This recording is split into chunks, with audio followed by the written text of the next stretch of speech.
Bab 7.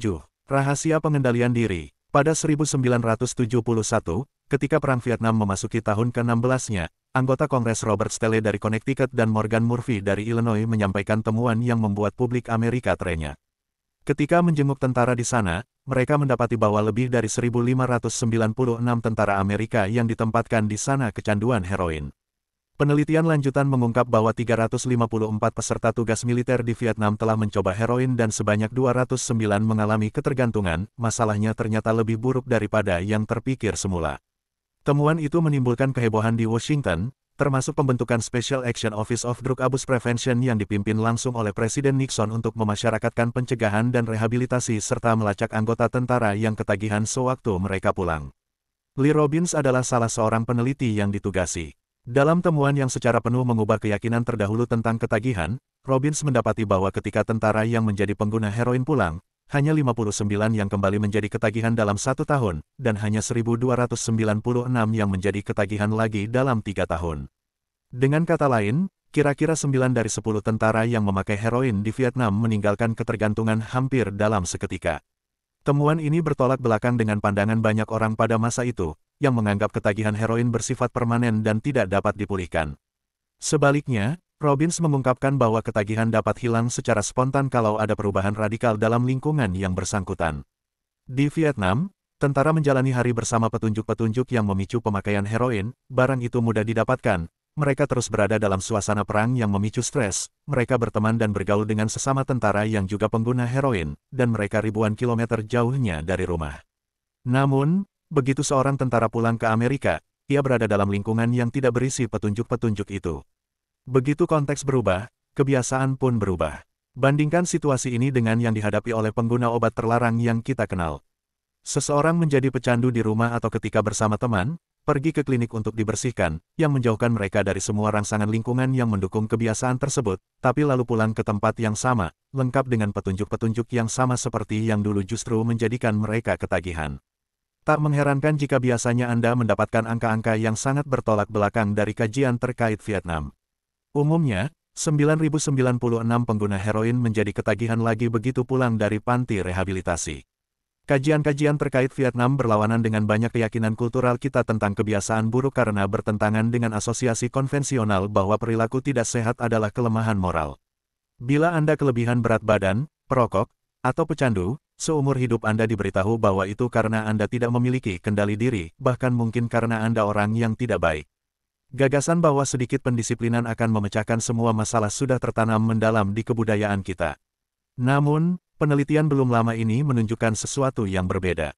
Ketika ilmuwan menganalisis orang-orang yang terkesan memiliki kendali diri istimewa, ternyata orang-orang ini sama sekali tidak berbeda dari mereka yang bermasalah.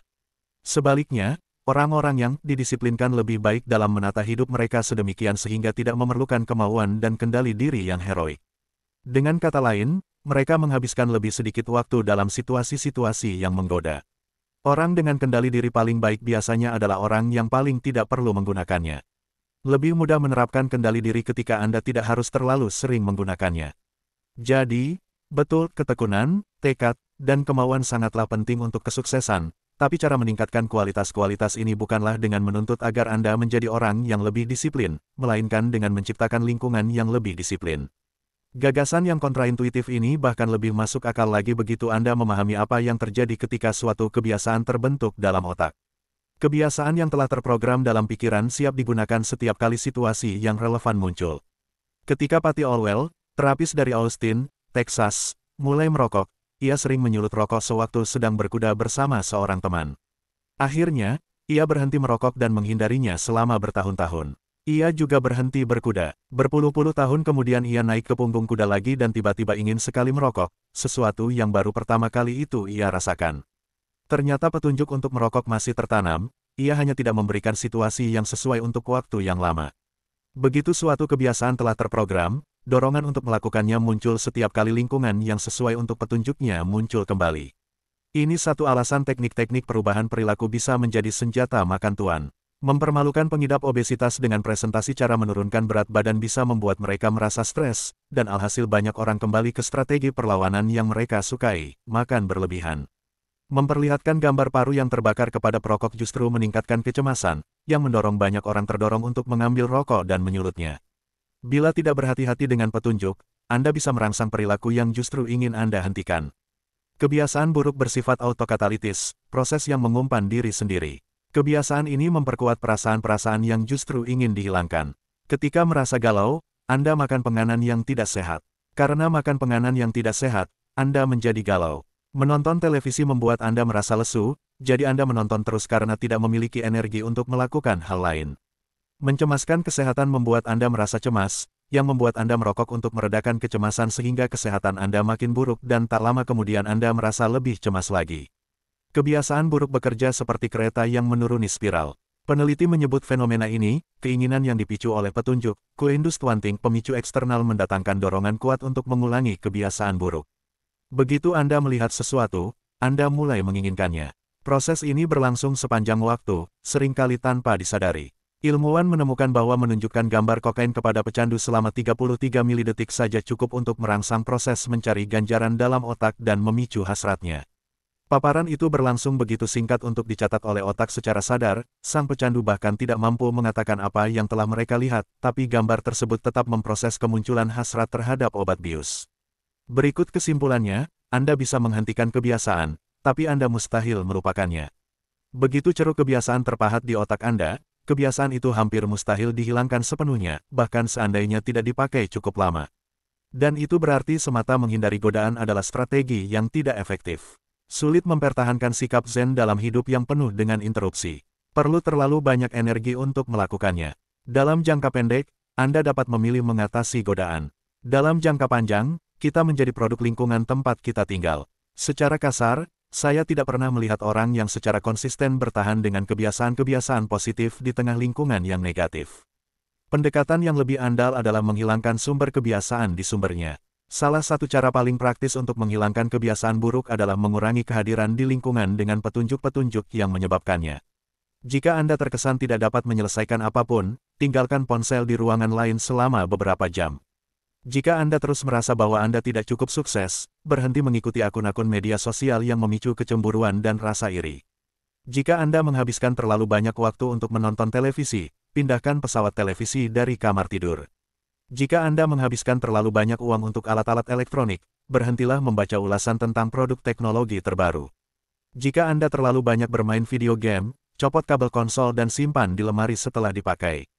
Praktik ini merupakan kebalikan dari kaidah pertama perubahan perilaku. Sebagai ganti menjadikannya terlihat, Anda dapat menjadikannya tak terlihat. Saya sering dikejutkan oleh betapa efektif perubahan-perubahan sederhana seperti ini bisa efektif. Hilangkan petunjuk maka kebiasaan seringkali hilang seluruhnya. Kendali diri adalah strategi jangka pendek, bukan jangka panjang. 1-2 kali Anda mungkin bisa menolak godaan, tapi mustahil Anda dapat mempertahankan kemauan mengatasi hasrat Anda sepanjang waktu. Daripada mengerahkan kemauan kuat baru setiap kali ingin melakukan hal yang benar, energi Anda lebih baik dikerahkan untuk mengoptimalkan lingkungan. Ini rahasia pengendalian diri. Petunjuk-petunjuk untuk kebiasaan baik harus dijadikan terlihat, tapi petunjuk-petunjuk untuk kebiasaan buruk harus dijadikan tak terlihat.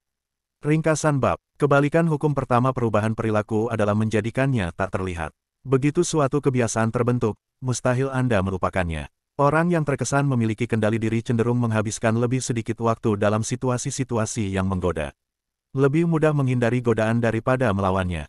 Salah satu cara paling praktis untuk menghilangkan kebiasaan buruk adalah mengurangi perjumpaan dengan petunjuk yang menyebabkannya. Kendali diri adalah strategi jangka pendek, bukan jangka panjang. Cara menciptakan kebiasaan baik. Hukum ke-1 menjadikannya terlihat mengisi kartu nilai untuk kebiasaan. Tuliskan kebiasaan-kebiasaan saat ini untuk menyadarinya. Menggunakan niat implementasi, aku akan PERILAKUJ pada WAKTUJ di ILOKASIJ. Menumpuk kebiasaan, setelah kebiasaan sekarang, aku akan kebiasaan BARUJ. Merancang lingkungan, menjadikan petunjuk kebiasaan baik terlihat.